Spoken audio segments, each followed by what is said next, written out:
أعوذ بالله من الشيطان الرجيم. بسم الله الرحمن الرحيم. هل أتاك حديث الغاشية وجوه يومئذ خاشعة عاملة ناصبة تصلى نارا حامية تسقى من عين آنية ليس لهم طعام إلا من ضريع لا يسمن ولا يغني من جوع وجوه يومئذ ناعمة لسعيها راضية في جنة عالية لا تسمع فيها لاغية فيها عين جارية فيها سرر مرفوعة وأكواب موضوعة ونمارق مصفوفة وزرابي مبثوثة أفلا ينظرون إلى الإبل كيف خلقت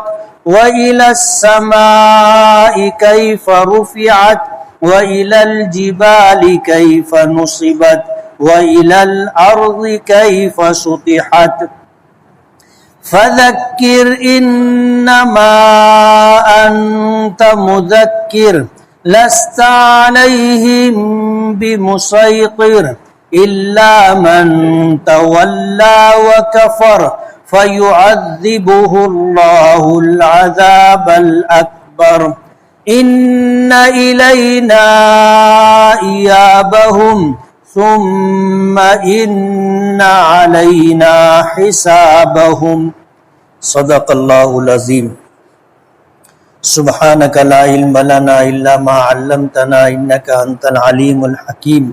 رب اشرح لی صدری ویسر لی امری واحلل عقدۃ من لسانی یفقہوا قولی.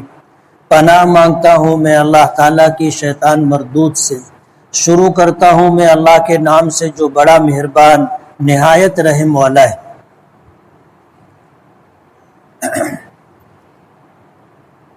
کیا آپ تک بھی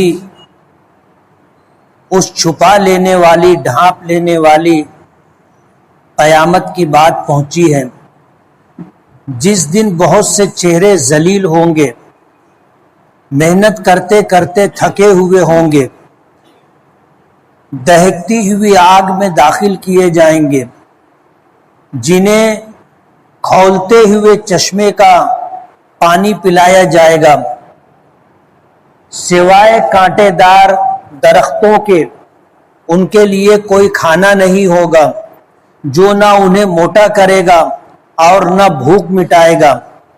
اور بہت سے چہرے اس دن تر و تازہ آسودہ حال ہوں گے, اپنی کوششوں پر راضی اور خوش ہوں گے, بلند و بالا جنتوں میں ہوں گے جس میں کوئی ناخوشگوار بات نہیں سنیں گے, جس میں بہتے ہوئے جاری چشمے ہوں گے, جس میں بلند تخت ہوں گے اور آبخورے رکھے ہوئے ہوں گے,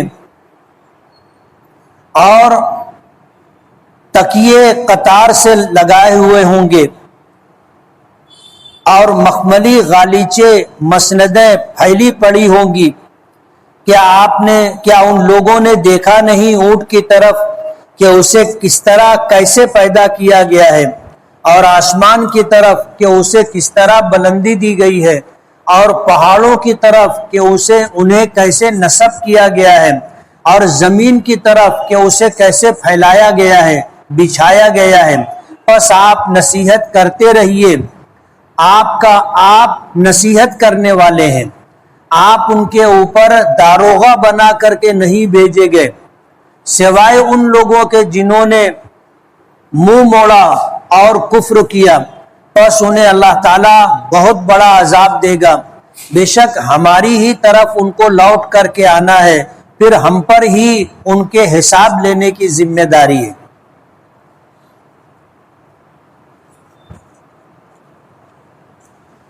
یہ سورہ غاشیہ ہے, نزول کے اعتبار سے مکی ہے. ایک رکوع ہے اور اس میں 26 آیتیں۔ مکی اور مدنی ہونے کی تفصیل آپ کے ذہنوں میں ہوگی کہ نبی کریم صلی اللہ علیہ وسلم پر ہجرت سے پہلے جو آیتیں یا سورت نازل ہوئی انہیں مکی کہا جاتا ہے، اور ہجرت کے بعد جو آیتیں اور سورتیں نازل ہوئی انہیں مدنی کہا جاتا ہے، چاہے وہ کہیں پر بھی نازل ہوئی۔ اس میں ایک رکوع ہے اور 26 آیتیں چھوٹی چھوٹی ہیں۔ مکی ہونے کے اعتبار سے مضمون کا اندازہ آپ کر سکتے ہیں۔ نبی کریم صلی اللہ علیہ وسلم سے پوچھا جا رہا ہے کہ کیا آپ تک اس چھپا لینے والی چیز کی بات نہیں پہنچی؟ یقیناً پہنچی ہے۔ مکہ مکرمہ میں رہتے ہوئے لوگوں سے نماز کا، روزے کا، زکوٰۃ کا، حج کا اور دیگر جتنے سارے احکامات ہیں، ان احکامات کے تعلق سے باتیں نہیں تھی۔ بنیادی بات یہ تھی کہ مکے کے لوگ پہلے ایمان لائیں۔ اگر وہ ایمان لے آتے ہیں تو جن جن احکامات کا نزول ہوا، اللہ پاک کی طرف سے بندوں پر احکامات اتارے گئے اور اس پر عمل کرنا لازم اور ضروری قرار دیا گیا، وہی بات ان سے کی جا سکتی تھی۔ حضور پاک صلی اللہ علیہ وسلم مکہ مکرمہ میں تھے جب تک معراج پر آپ تشریف نہیں لے گئے، وہاں تک نمازوں کا حکم نہیں تھا،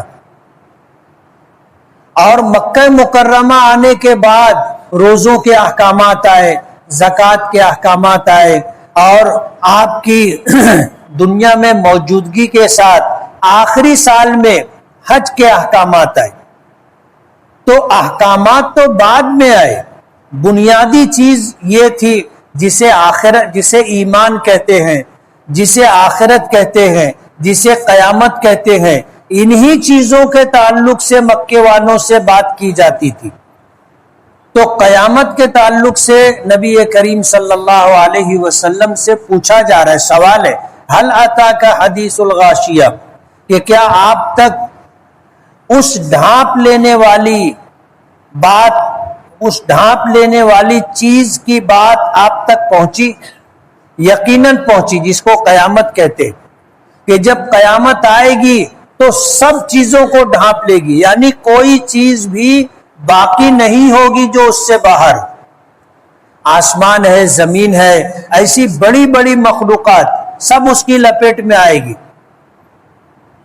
تو قیامت کی بات آپ تک نہیں پہنچی ہے کیا؟ یقیناً پہنچی ہے۔ پھر اللہ پاک فرماتے ہیں وجوہ یومئذ خاشیہ، جب قیامت آ جائے گی اور لوگ اپنی قبروں سے نکلیں گے، میدان محشر کی طرف چلیں گے، میدان محشر میں اکٹھا ہوں گے، تو اس دن بہت سے چہرے ذلیل ہوں گے۔ خاشعہ کے معنی جھکے ہوئے۔ آدمی جب شرمندہ ہوتا ہے اور جب اسے اپنی کسی بات پر پچھتاوا ہوتا ہے تو عام طور پر آپ نے دیکھا ہوگا کہ وہ اپنا چہرہ جھکا لیتا ہے، نظریں جھکا لیتا ہے، چہرہ جھکا لیتا ہے۔ خاشعہ، نماز کے اندر خشوع ہونا چاہیے، یعنی پورا جسم نماز میں ایسا ہونا چاہیے گویا اللہ کے سامنے جھکا ہوا ہے، ذلیل ہے، عاجزی اختیار کرنے والا ہے، اپنی بے بسی کا اظہار کرنے والا ہے۔ نماز میں اکڑ کر کے نہیں کھڑے ہونا چاہیے، اور نماز میں بہت زیادہ جھک کر کے نہیں کھڑے ہونا چاہیے۔ نماز میں سیدھے کھڑا رہنا چاہیے، لیکن اس سیدھے کھڑے رہنے میں اکڑ پن نہ ہو، اس کو کہتے ہیں خشوع۔ اور ایک ہوتا ہے خضوع، یعنی دل میں اس بات کا احساس ہونا چاہیے کہ میں اللہ کے سامنے کھڑا ہوں، نماز پڑھ رہا ہوں۔ تو ہم کہتے ہیں نماز خشوع اور خضوع سے پڑھنا چاہیے۔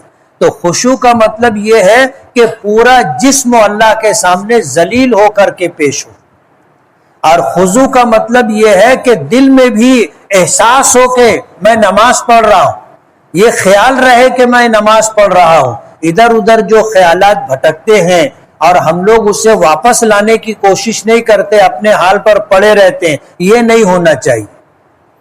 تو اس دن بہت سارے چہرے جھکے ہوئے ہوں گے, یعنی ذلیل ہوں گے. دنیا میں رہتے ہوئے ایمان نہیں لائے تھے, دنیا میں رہتے ہوئے قیامت کے منکر تھے, دنیا میں رہتے ہوئے آخرت کے منکر تھے, حساب و کتاب کے منکر تھے. لیکن جب قیامت آئے گی اور اس کے بعد لوگ اپنی قبروں سے نکلیں گے, یعنی دوبارہ زندہ کر کے اٹھائے جائیں گے, تب انہیں جن چیزوں کا انکار کرتے تھے اسے اپنی آنکھوں سے دیکھ لیں گے. اور انکار کرنے کی وجہ سے یہ احساس ہوگا کہ ہم جن چیزوں کا انکار کرتے تھے وہ واقعتاً موجود ہے. ہم انکار کرتے تھے, آج ہمارا کیا حال ہوگا؟ تو وہ شرمندہ اور ذلیل ہوں گے. عاملۃ ناصبہ. دنیا میں من مانی زندگی گزارتے ہوئے, گناہوں کو کرتے ہوئے, یا ایسی عبادات کرتے ہوئے جن عبادات کا نبی کریم صلی اللہ علیہ وسلم اور صحابہ کرام رضوان اللہ تعالی علیہ مجمعین سے ثبوت نہیں ہوگا, ایسی عبادتیں کرتے تھے, کر کر کے تھکے رہتے تھے. جیسے شب برات اور شب قدر آتی ہے تو لوگ معلوم نہیں کہاں سے ایسی نمازیں لے کر کے آتے ہیں جن نمازوں کا تذکرہ نہ حضور سے ثابت ہے نہ صحابہ کرام سے ثابت ہے. 12 رکعت پڑھو, ہر رکعت میں 25 مرتبہ قل هو اللہ پڑھو, یہ پڑھو وہ پڑھو. یہ وہ ساری نمازیں ہیں جس کا کہیں ثبوت نہیں ہے. کچھ ایسے اعمال ہوتے ہیں کہ شب برات آئے تو یہ کرو وہ کرو, یہ پکاؤ وہ پکاؤ, محرم آئے تو یہ کرو وہ کرو, یہ پکاؤ وہ پکاؤ. یہ سارے غیر ثابت شدہ اعمال کرتے کرتے دنیا میں تھکتے تھے. آخرت میں جانے کے بعد انہیں پتہ چلے گا کہ اتنی محنت کرنے کے بعد حاصل کیا؟ کچھ بھی نہیں. الٹا جو ہے پکڑ ہوگی. تو یہ محنت کرتے کرتے ناصبہ تھکے ہوئے ہوں گے.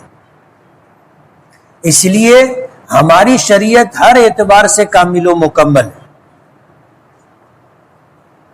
ہمیں کسی بھی معاملے میں کسی اور سے, یعنی قرآن و حدیث چھوڑ کر کے ہمیں ڈھونڈنے کی تلاش کرنے کی ضرورت نہیں ہے. عبادات کے معاملے میں بھی ہمیں شریعت کا تابع دار رہنا چاہیے. نبی کریم صلی اللہ علیہ وسلم کا زمانہ تھا. ام المومنین حضرت زینب رضی اللہ تعالی عنہا کا یہ عمل تھا کہ وہ رات میں لمبی لمبی نماز پڑھا کرتی تھی. حضور ایک مرتبہ مسجد میں تشریف لائے تو دیکھا کہ ایک رسی لٹکی ہوئی ہے, اوپر بندھی ہوئی ایک رسی لٹکی ہوئی ہے. تو حضور نے پوچھا کہ یہ کیا ہے؟ تو لوگوں نے بتایا کہ یہ رسی حضرت زینب رضی اللہ تعالی عنہا نے بندھوائی. کہا کیوں؟ کہا کہ رات میں بہت لمبی نماز پڑھتی ہیں, اپنے آپ کو رسی سے باندھ لیتی ہے کہ تھک کے گر نہ جائیں. حضور نے فرمایا رسی کاٹ دو. حضور نے رسی کٹوا دی. نماز پڑھنا کوئی غلط عمل تو نہیں تھا, لیکن ایسی نماز جس کا مطالبہ نہیں ہے, ہم انہی اعمال کے مکلف ہیں جن اعمال کو ہم اپنی طاقت سے کر سکتے ہیں.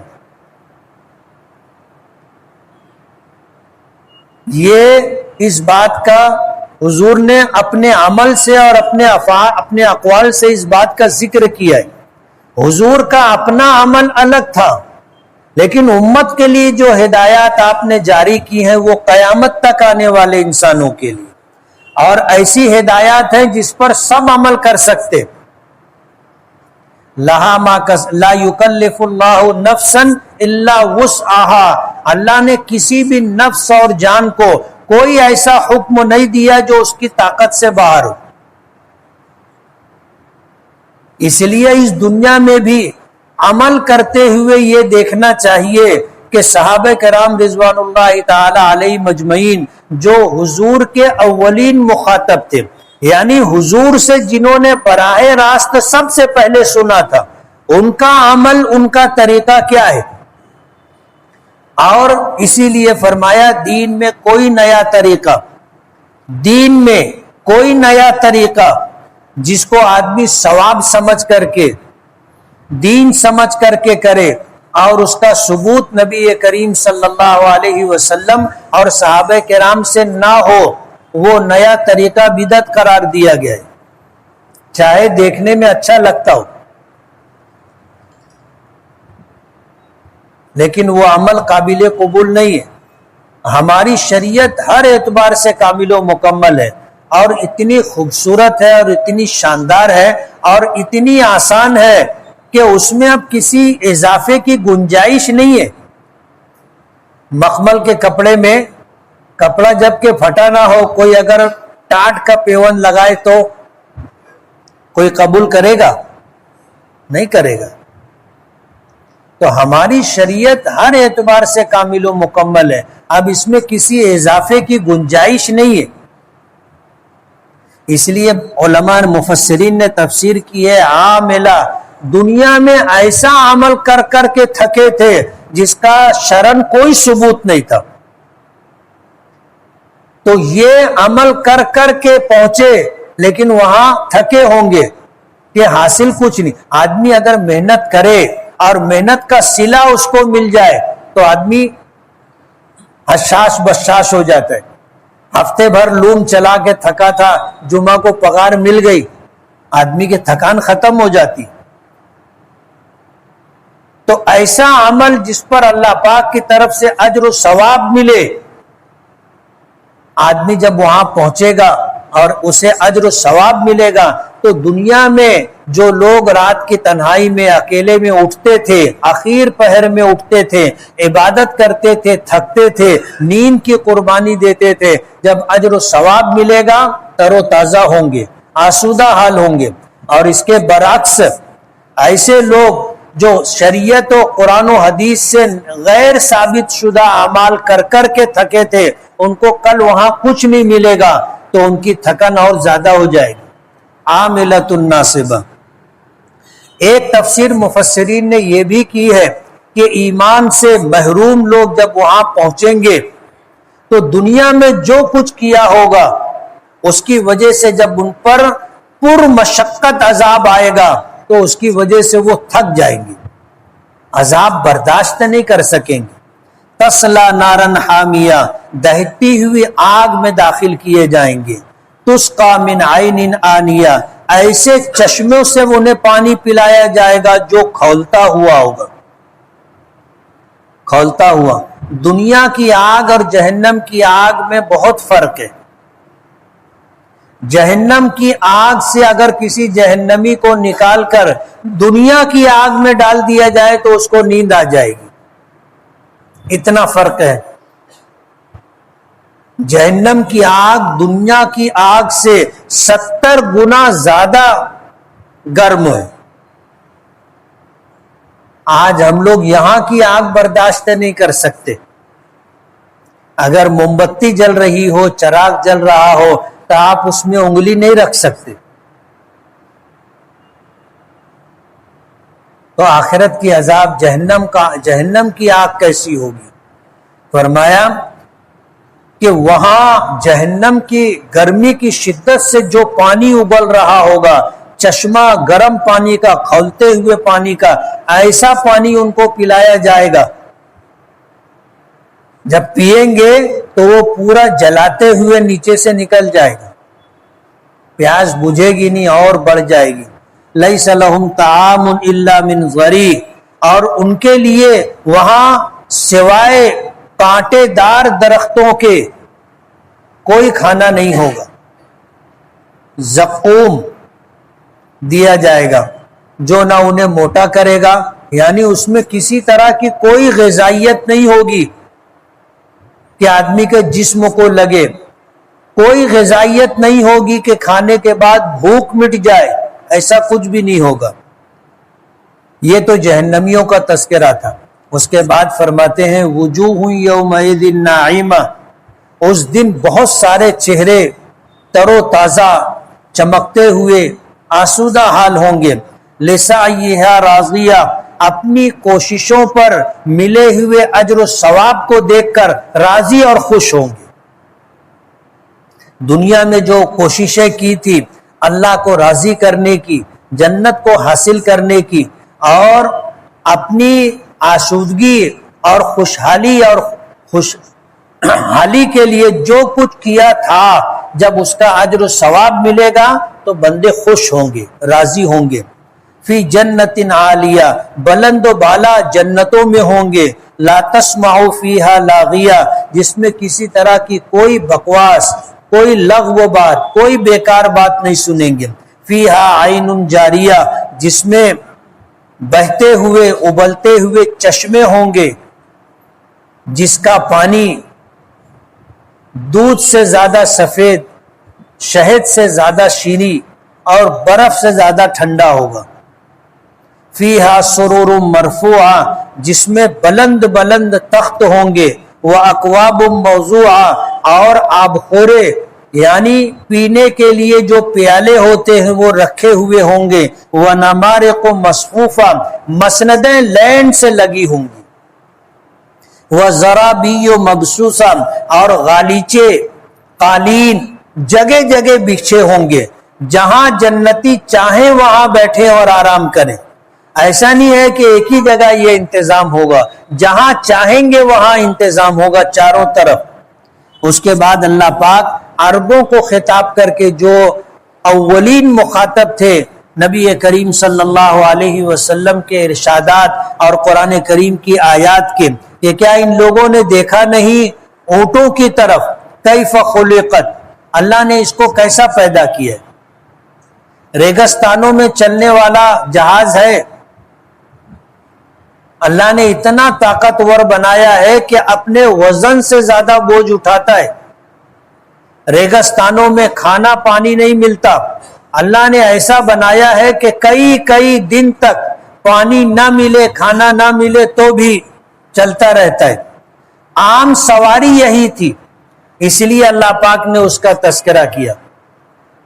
آج کا زمانہ ہوتا تو بتایا جاتا کہ کیا مرسیڈیز دیکھے نہیں، بی ایم ڈبلیو دیکھے نہیں۔ اس زمانے کی قدرتی سواری تھی اور قیامت تک رہے گی، قیامت تک۔ ریگستانوں میں تو یہ سواریاں چلتی بھی نہیں، اور اونٹ اللہ نے اس کو ریگستان کے لیے پیدا کیا۔ وہ جتنی آسانی سہولت سے ریت میں چلتا ہے، اتنی آسانی اور سہولت اسے اچھے راستوں پر نہیں ملتی۔ اللہ نے اس کو بنایا ہی ایسا ہے۔ 15 20 دن، ایک مہینہ پانی نہ ملے اس کا گزارا ہو جاتا۔ اللہ نے اس کے پیٹ میں ایک نظام بنایا ہے کہ وہ پانی پی لیتا ہے، اور اس کے پیٹ میں الگ سے ایک تھیلی ہوتی ہے جہاں پانی اسٹاک ہوتا ہے، اور جب اس کو پانی نہیں ملتا، سخت پیاس لگتی ہے، تو وہی پانی واپس اس کے منہ میں آتا ہے اور پھر اس کے پیٹ میں جاتا ہے جہاں جانا چاہیے۔ جیسے جانور ایک مرتبہ چارہ خوب اچھی طرح کھا لیتا ہے موٹا موٹا، پھر اس کے بعد اس کو اپنے واپس منہ میں لاتا ہے، اور پھر اس کو چبا چبا کر باریک کر کے اس کو نگلتا ہے۔ ہم لوگ کیا کہتے ہیں اس کو؟ کیا کہتے ہیں؟ جگالی کرنا، پاگور کرنا۔ اونٹ کو اللہ نے ایسا بنایا ہے کہ اپنے پیٹ کے اندر مہینے بھر کا پانی اسٹاک کر لیتا ہے، اور جب ضرورت ہوتی ہے وہی پانی اس کی پیاس بجھانے کے لیے کام آتا ہے۔ اللہ پاک نے فرمایا کیا ان لوگوں نے اونٹ کی طرف دیکھا نہیں کہ اللہ نے اسے کیسا بنایا ہے کہ تمہاری سواری کے کام آتا ہے، بوجھ اٹھانے کے، بار برداری کے کام آتا ہے۔ وَإِلَى السَّمَاءِ رُفِعَتْ، کیا آسمان کی طرف دیکھا نہیں کہ اللہ نے اس کو کیسا بلند و بالا بنایا ہے۔ آسمان کی بلندی زمین سے 500 برس کی مسافت پر ہے۔ 500 سال اگر آدمی چلے تو کتنا چلے گا؟ آسمان اتنی بلندی پر ہے، اور بڑا اتنا ہے کہ پوری دنیا پہ چھایا ہوا ہے، بغیر ستونوں کے اللہ نے اسے قائم کیا ہے۔ آج ایک چھت ہم چاروں طرف دیوار ستون دے کر کے کھڑی کرتے، اگر دیوار اور ستون نہ ہو ایک چھپر بھی ہم کھڑا نہیں لگا نہیں سکتے, ایک کپڑا بھی ہم اوپر تان نہیں سکتے. اللہ نے اتنا بڑا آسمان بغیر ستونوں کے بنایا. وَإِلَى الْجِبَالِ كَيْفَ نُصِبَتْ, اور دیکھا نہیں انہوں نے پہاڑوں کی طرف کہ اللہ نے کیسے اسے گاڑ دیا ہے. یہ زمین اللہ نے بنائی تو یہ زمین ہل رہی تھی. حدیث پاک میں آتا ہے کہ یہ زمین پانی پر ہے, اور ظاہر بات ہے پانی میں جہاز ہو کشتی ہو تو کیسے ڈولتی رہتی ہے, تو یہ زمین بھی اسی طرح ہل رہی تھی. اللہ نے پہاڑ بنائے اور ان پہاڑوں کو میخ کا کھلے کا کام دیا کہ یہ زمین کو اللہ نے ٹھہرا دیا. اب یہ ہلتی نہیں ہے, ہم اس پر بغیر کسی سہارے کے چلتے ہیں, بلند بالا عمارتیں بناتے ہیں. ان پہاڑوں کو اللہ نے میخ بنایا زمین کے لیے. وَإِلَى الْأَرْضِ كَيْفَ سُطِحَتْ, اور کیا انہوں نے زمین کی طرف دیکھا نہیں کہ اللہ نے اس کو کیسا ہموار مسطح اور کس طرح اس کو پھیلا کے رکھا ہے. فذکر, آپ نصیحت کیجئے, آپ نصیحت کیجئے. انما انت مذکر, آپ کو نصیحت کرنے والا بنا کر کے بھیجا گیا. لست علیہم بمسیطر, آپ ان کے اوپر داروغہ نہیں ہے کہ زبردستی کسی سے کوئی بات منوائے, آپ ان پر داروغہ نہیں ہے. مفسرین نے لکھا ہے کہ یہ ابتدائی زمانے کی بات ہے, ہجرت سے پہلے کی بات ہے, اور ہجرت کرنے کے بعد نبی کریم صلی اللہ علیہ وسلم کو اس بات کا مکلف کیا گیا تھا کہ آپ انہیں دعوت دیں لا الہ الا اللہ محمد الرسول اللہ کی. آپ ان سے کہو قولوا لا الہ الا اللہ. فَإِذَا قَالُوهَا, اگر وہ اس کلمے کو کہہ لیں, مان لیں, یقین کر لیں کہ اللہ کے سوا کوئی معبود نہیں, اور زندگی گزارنے کے لیے تمام تر معاملات میں نبی کریم صلی اللہ علیہ وسلم سے بہتر کوئی رہنما نہیں, کوئی گائیڈ نہیں, اس بات کو جب وہ مان لے اسمو, تو انہوں نے اپنی جانوں کو اور اپنے مالوں کو محفوظ کر لیا. حضور نے فرمایا امرت ان اقاتل الناس حتی یقولوا لا الہ الا اللہ, کہ مجھے اس بات کا حکم دیا گیا ہے کہ میں ان سے جنگ کروں یہاں تک کہ وہ لا الہ الا اللہ کو مان لیں, محمد الرسول اللہ کو مان لیں. اگر وہ مان لیتے ہیں اسمو منی دماءہم و اموالہم, تو انہوں نے مجھ سے اپنے خونوں کو اور اپنے مالوں کو محفوظ کر لیا.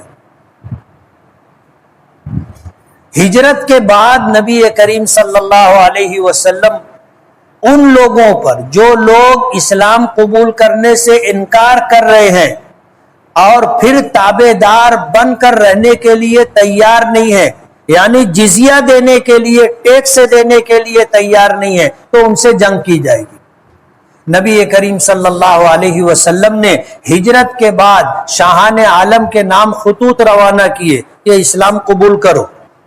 جتنی بستیاں قبیلے تھے سب کی طرف وفود روانہ کیے کہ اسلام قبول کرو. اگر اسلام قبول کر لیتے ہو تو تم ہمارے بھائی ہو, تمہاری جان, تمہاری مال, تمہاری عزت و آبرو ہماری طرح محفوظ ہے, اور اگر تم انکار کرتے ہو تو پھر ہمارا تابع دار بن کے رہو, جزیہ ادا کرو, ٹیکس دو. اگر وہ ٹیکس دینے کے لیے تیار ہو جائے تو وہ اپنے مذہب کے مطابق زندگی گزارنے کے لیے آزاد ہیں, ہم ان کی جان کی, ان کے مال کی, ان کے عزت و آبرو کی حفاظت کرنے کے ذمہ دار ہیں. اور اگر وہ جزیہ دینے کے لیے بھی تیار نہیں ہے تو پھر ان سے جنگ ہوگی. تو ہجرت کے بعد احکامات الگ آئے. الا من تولا و کفر, فرمایا کہ مگر جو اسلام قبول کرنے سے, ایمان لانے سے, اللہ کی وحدانیت اور نبی کریم صلی اللہ علیہ وسلم کی رسالت قبول کرنے سے انکار کرے, پھر اس سے جنگ ہوگی. فَيُعَذِّبُهُ اللَّهُ الْعَذَابَ الْأَكْبَرَ, اللہ تعالیٰ انہیں بہت بڑا عذاب دے گا. إِنَّ إِلَيْنَا إِيَابَهُمْ فرمایا کہ ان تمام لوگوں کا میری ہی طرف لوٹ کر کے آنا ہے. ظاہر بات ہے جو بھی دنیا میں آیا ہے کب تک رہے گا؟ جب تک اللہ نے زندگی دی ہے، اس کے بعد موت، اور پھر اللہ کی طرف لوٹ کر کے جانا ہے. اب جو لوگ منہ موڑے، انکار کیا، اللہ کے ساتھ، اللہ کے نبی کے ساتھ کفر کیا، تو دنیا میں اگر ان کو سزا دی گئی تو دی گئی، اور اگر دنیا میں ان کو سزا نہیں دی جا سکی پھر بھی ثم ان علینا حسابہم، وہ لوٹ کر ہماری طرف آئیں گے اور ہم پر ان کا حساب لینا ہے. ہم ان سے حساب لیں گے، حساب ہر ایک سے ہوگا. ماننے والوں سے حساب ہوگا اور اللہ درگزر کا معاملہ فرمائیں گے. نہ ماننے والوں سے حساب ہوگا کہ تم ایمان کیوں نہیں لائے. ایک ہی سوال ہوگا، نبیوں کی نبوت اور رسالت کو کیوں نہیں مانا؟ کوئی جواب نہیں ہوگا. ان کو جہنم میں ڈال دیا جائے گا، ہمیشہ ہمیشہ جہنم میں رہیں گے. اور جو ایمان لائے، اللہ اس کے رسول کے احکامات کو قبول کیا، لیکن کچھ کوتاہیاں ہو گئی اور اللہ نے درگزر کا معاملہ نہیں فرمایا، عذاب دینے کا فیصلہ کیا، تو جب تک اللہ چاہے گا عذاب دے گا حساب و کتاب کے بعد. اور ایک وقت آئے گا کہ وہ جہنم سے اور عذاب سے نجات پا کر کے انشاءاللہ واپس جنت میں پہنچیں گے.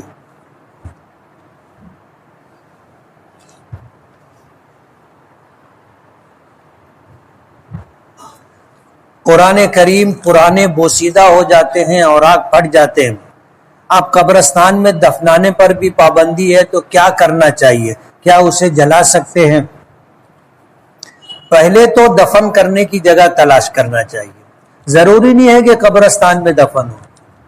آپ کہیں بھی ایسی جگہ جہاں جلدی اس کے کھودے جانے کا اندیشہ نہ ہو، وہاں گہرا کھود کر کے اس کو دفن کر دینا چاہیے.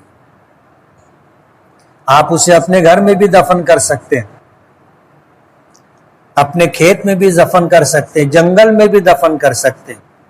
اور اگر یہ ممکن نہ ہو تو پھر اسے جلانے کی بھی گنجائش ہے.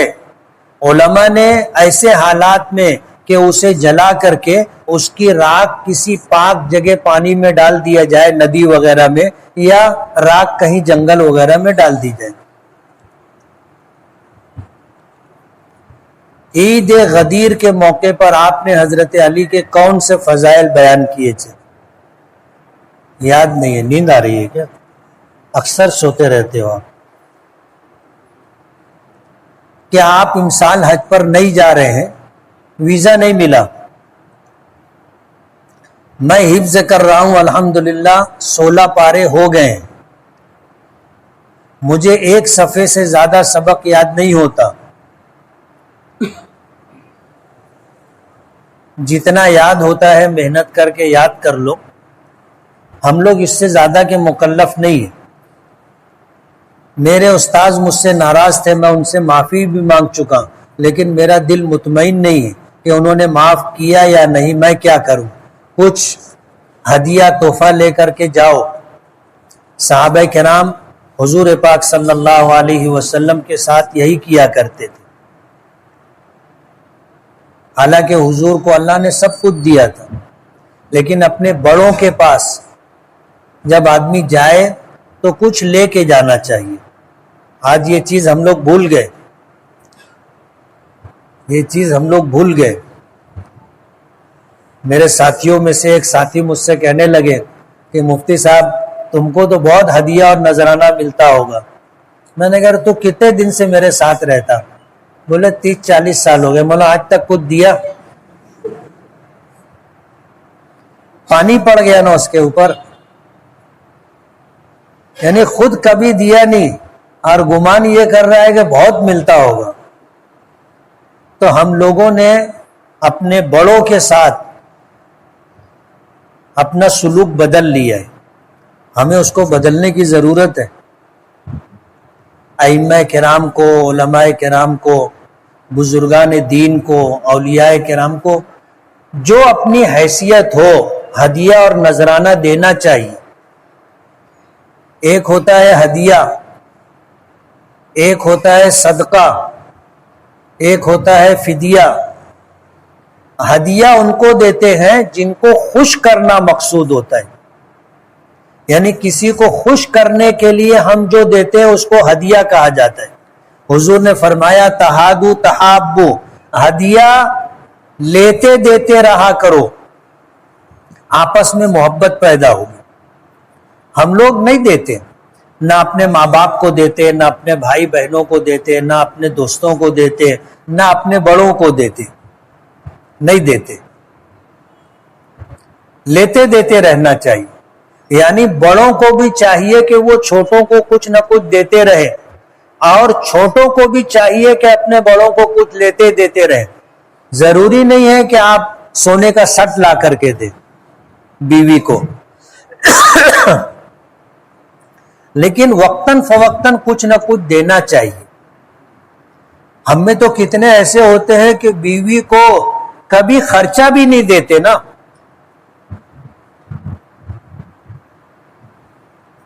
پوچھوں میں آپ لوگوں سے، کتنے لوگ ہیں جو اپنی بیوی کو ہفتے کا خرچہ دیتے ہیں؟ ہاتھ اٹھانا. بہت کم لوگ ہیں. ہماری جو گھریلو زندگی ناخوشگواری کے ساتھ گزرتی ہے، بلکہ یوں کہو کہ بیوی بھی کھینچ رہی ہے، شوہر بھی کھینچ رہا ہے اور چل رہی ہے. ایسی زندگی بھی کوئی زندگی ہے؟ بیوی کو جیب خرچ ہر ہفتہ دینا چاہیے، دیں گے نا؟ اس کی بھی ضرورت ہے، اس کی بھی ضرورت ہے. کچھ لوگ ایسا سمجھتے ہیں کہ بس صبح ناشتہ، دوپہر کا کھانا، شام کا کھانا، سال کے 2-4 جوڑے بنا دیے، بس ہو گیا نا، اور کیا چاہیے اس کو؟ اس کے پاس دل نہیں ہے، اس کی کچھ چاہتے نہیں ہے. اس کو اتنا پیسہ دے کے رکھنا چاہیے کہ وہ اپنی مرضی سے کچھ لینا چاہے یا کسی کو دینا چاہے تو لے دے سکے. کل جمعہ ہے، کل کیا ہے؟ جمعہ ہے. تم یقین مانو، اس پر عمل کر کے دیکھو. آپ اپنی بیوی کو جو بھی اپنی حیثیت ہے، 100، 200، 500، 1000، 5000، جو اپنی حیثیت ہے، آپ اس کو کل پیش کر دو. یہ جیب خرچ ہے.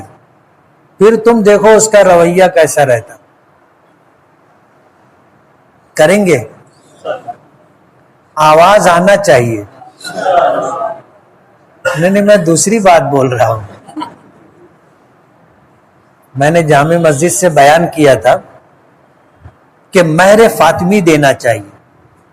کچھ لوگ پوچھنے لگے کہ اب تو دوسرا نکاح نہیں کریں گے، جو کر چکے. میں نے کہا اس کو ہی مہر فاطمی دے دو. جب نہیں دیے تھے، جو طے ہوا تھا وہ دے دیے. آج اللہ نے حیثیت دی ہے، مہر فاطمی دے دو. تو کچھ لوگوں نے اس پر عمل کیا. جب عمل کیا تو وہ آواز مجھ تک آئی. کچھ عورتیں گھر پر آئی، آ کر کے انہوں نے کہا مفتی صاحب کو کہنا آپ کا بہت بہت شکریہ، آپ نے مہر فاطمی دینے کے لیے کہا، میرے شوہر نے مجھ کو مہر فاطمی دی. تو آواز آنا چاہیے کہ آپ نے جیب خرچ دیا. دیں گے نا؟ میں نے زید سے 2.5 لاکھ روپیہ قرض لیا تھا، میں لوٹا نہیں پا رہا ہوں. تو زید نے اپنے اکاؤنٹ کا سود کا پیسہ مجھے دیا اور کہا کہ یہ پیسہ تیرا ہے. مجھے دے کر کے مالک بنا دیا، اور اب کہتا ہے کہ تو مجھے واپس کر دے، تیرا قرض ادا ہو جائے گا. تو کیا زید اور میرے لیے یہ جائز ہے؟ جائز ہے. سود کے پیسے کے علاوہ اس طرح زکوٰۃ کی رقم بھی دی جا سکتی ہے. کیا مسجد میں ذمہ داران کسی شخص کو نماز پڑھنے سے منع کر سکتے ہیں؟ نہیں کر سکتے. مسجد بنائی گئی ہے نماز پڑھنے کے لیے، کیسے منع کریں گے؟ قربانی کا نصاب کیا ہے؟ جو زکوٰۃ کا نصاب ہے، جس پر زکوٰۃ فرض ہے اس پر قربانی واجب ہے. مکروہ تحریمی اور تنزیہی میں کیا فرق ہے؟ مکروہ تحریمی حرام کو کہتے ہیں، کس کو کہتے ہیں؟ حرام کو، جس کا کرنا جائز نہیں ہے. اور مکروہ تنزیہی کا مطلب یہ ہے کہ یہ ناپسندیدہ عمل ہے، یعنی تم نے کیا لیکن اللہ کے نزدیک ناپسندیدہ ہے، قبول نہیں ہوگا. گٹکا اور تمباکو کھانے کا حکم کیا ہے؟ حضور نے فرمایا کل مسکرن حرام، ہر وہ چیز جو نشہ لائے وہ حرام ہے. اب ظاہر بات ہے تمباکو نشہ آور چیز ہے کہ نہیں ہے؟ ڈر کیوں رہے؟ بولو نا.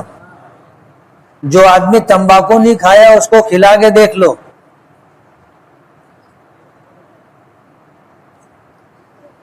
گھومنے لگ جائے گا. اور جتنا لوگ کھاتے ہیں اگر اتنا کھلا دیے تو ڈگرانے لگ جائے گا، لڑکھڑا کے چلے گا. اس لیے علماء کی ایک جماعت کہتی ہے ہر وہ چیز جو نشہ لائے وہ حرام ہے. اگرچہ بعض علماء تمباکو کو حرام نہیں مکروہ کہتے، لیکن حضور نے فرمایا ہے کل مسکرین حرام، ہر نشہ لانے والی چیز حرام ہے.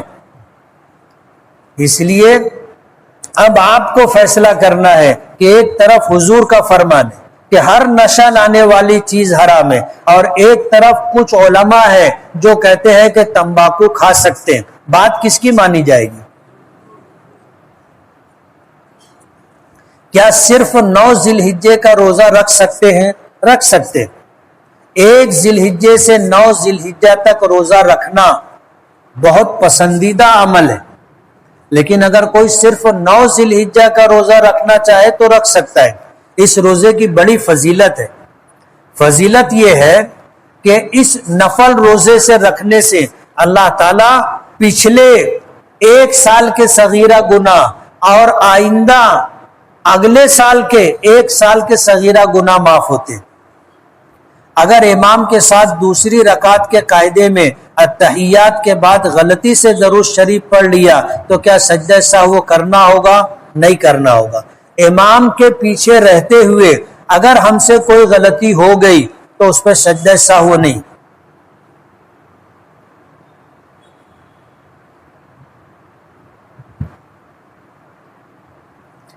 احتلام ہو جانے کی وجہ سے اندر کا جو کپڑا تھا وہ گیلا ہو گیا لیکن اوپر کا کپڑا پاک ہے، تو غسل کرنے کے بعد اوپر والا کپڑا پہن سکتے ہیں کیا؟ پہن سکتے ہیں. اس لیے کہ اگر ناپاکی لگے گی تو کپڑا ناپاک ہوگا اور نہیں لگی تو پاک رہے گا. اسی طرح بعض لوگ مسئلہ پوچھتے ہیں کہ جس کپڑے کو پہن کر کے ہم بستری کی گئی، ہم بستری کے بعد وہ کپڑا دوبارہ پہن سکتے ہیں کیا؟ اسے دھویا نہیں ہے، پہن سکتے ہیں، وہ کپڑا ناپاک نہیں.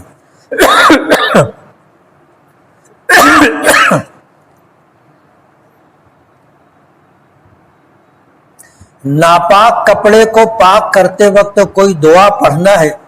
نہیں، کوئی دعا نہیں پڑھنی. ناپاکی 2 طرح کی ہوتی ہے. ایک ناپاکی وہ ہوتی ہے جو کپڑے پر لگے تو دکھائی دیتی ہے.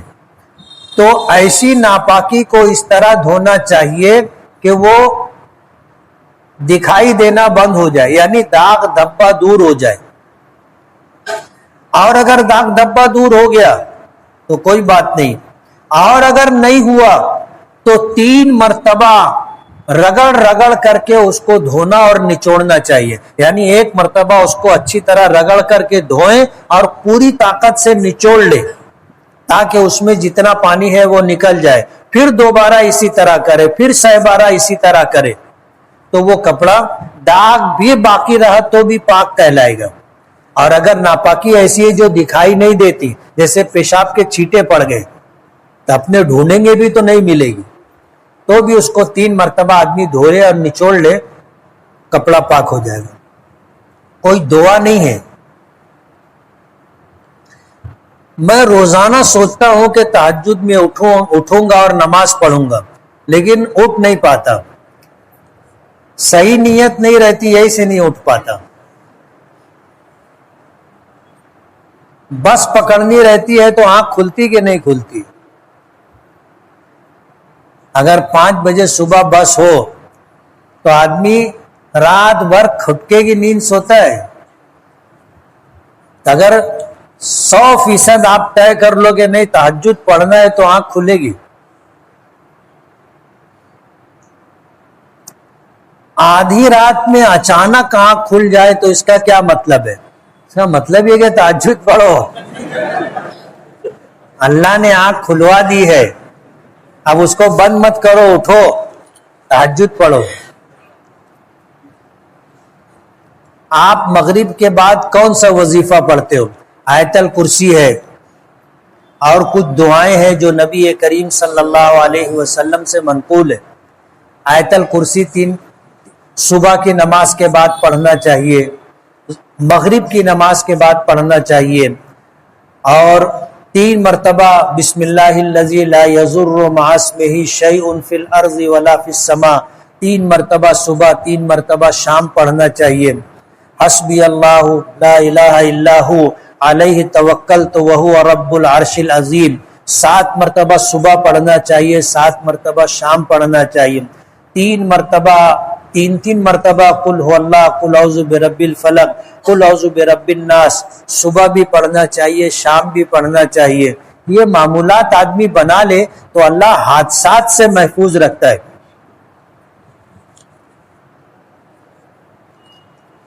حضور کی خواب میں زیارت ہو جائے، کوئی مجرب عمل بتائیے. ہر ایک کے لیے الگ الگ عمل ہوتا ہے. اب تمہاری کیفیت کیا ہے تم کو معلوم، مجھے نہیں معلوم.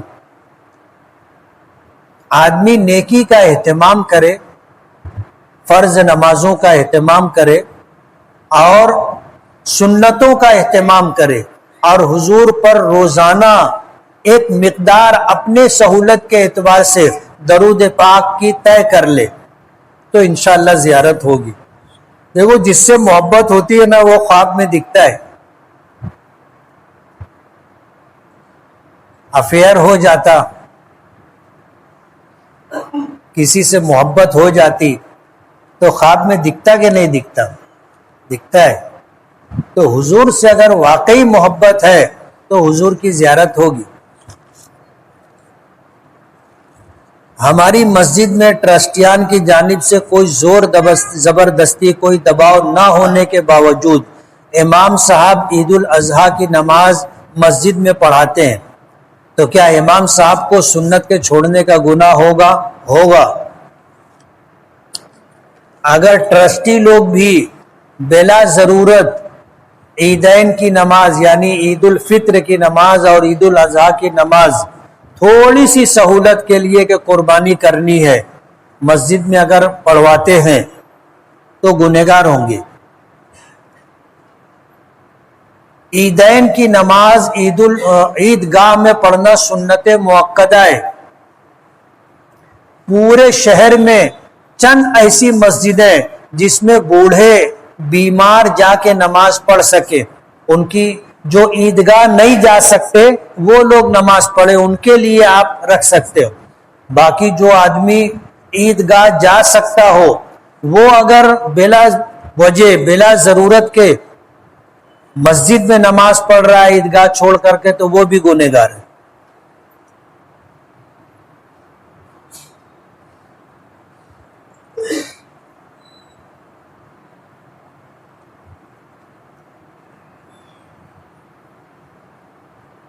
کسی نے خواب دیکھا ہے، اس خواب کی کوئی تعبیر نہیں.